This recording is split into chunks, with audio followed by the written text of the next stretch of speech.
Okay guys, I'm gonna show you how to set up your embroidery hoop and sketch out your design and prep your organza for your screen printing project. Once you have your artwork ready, so whether it's printed or hand drawn, you're gonna come over here and figure out which embroidery hoop your design fits best within. So you wanna go with the smallest hoop that doesn't get your design too close to the edge. So this one's perfect. This one would work, but it's too big. We'd end up wasting fabric. And then of course that little guy's too small and that guy's really big. So we're gonna bring this hoop over to the front. You're gonna wanna make sure that the hoop has both the inner and outer ring, as well as the tightening bolt up at the top. If it doesn't, just find one that does. So you're gonna come over to the front. This is the organza fabric that we're gonna be using. We wanna be really intentional to not waste any of the fabric.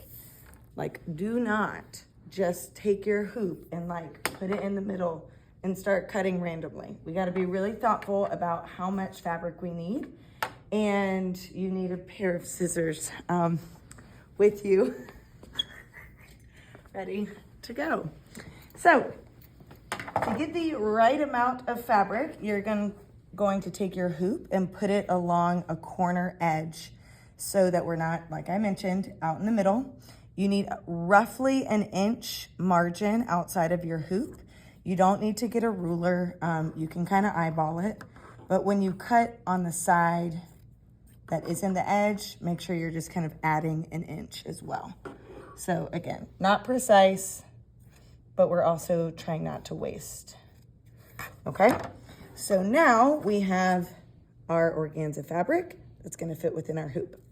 So to loosen these hoops, you twist the bolt to the left, lefty loosey, righty tighty. Now the inner ring can come out. You can then lay your hoop on top and then take this center hoop and smush it in there. You then are gonna righty tighty, tighten the bolt so that that outer ring is compressing the inner ring really tightly. Sometimes you gotta take 4 fingers and rotate it together to get it really tight. You're then gonna wanna kinda pull the fabric around so that it's nice and stretched on the hoop. So as I lift the fabric up to make it tight, I kind of have to push that inner ring back down. So you kind of work around the edge all the way around so there's no big gaps.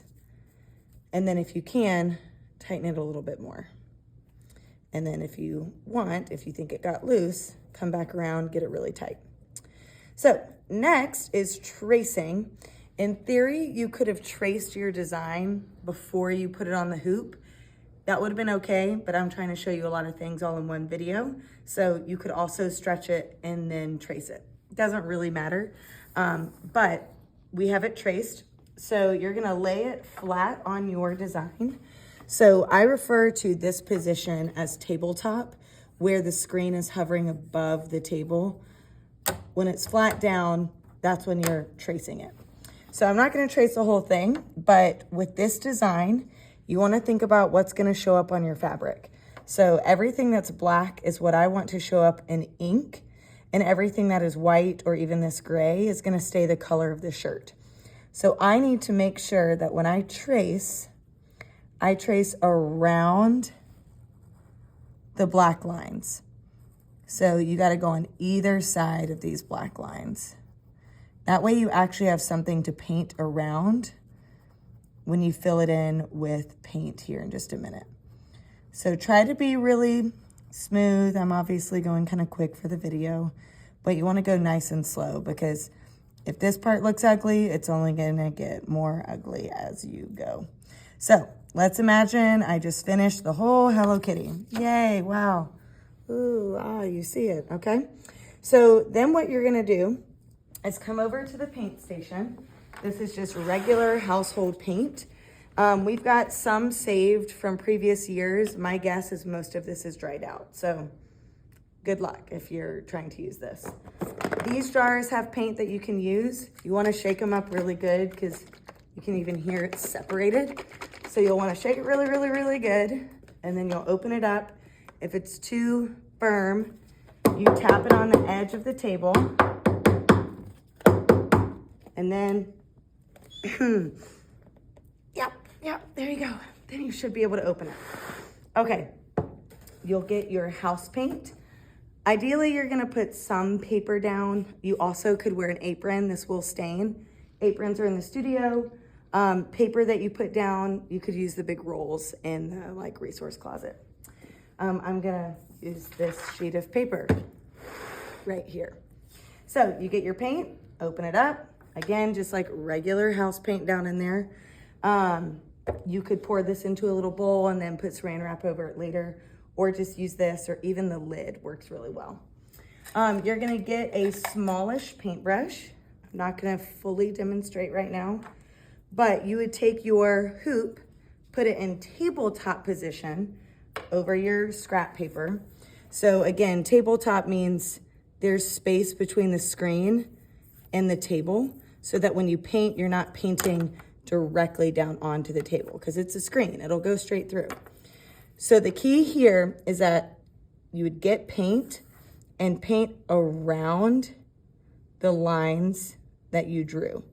So for that Hello Kitty line to show up, I would need to paint all around the edges outside, and then I would come within the inside and paint in here. And you've got to fill everywhere that you don't want ink going through. So remember, you're filling the screen to create a stencil. So anything that you leave as just a screen, ink will go through as the design. Anything that you fill in will block the ink from going through. So that is how you fill your screen. Eventually, they will look like,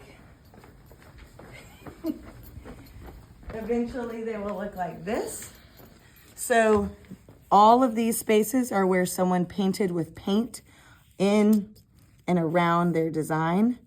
And then the spots that don't have paint are where the ink's gonna go through. So like this example, their screen would have left all of these spaces open. And that's how the ink would have gone through, is the spots that they didn't paint. So that is how you fill your screen and prep it for our screen printing project.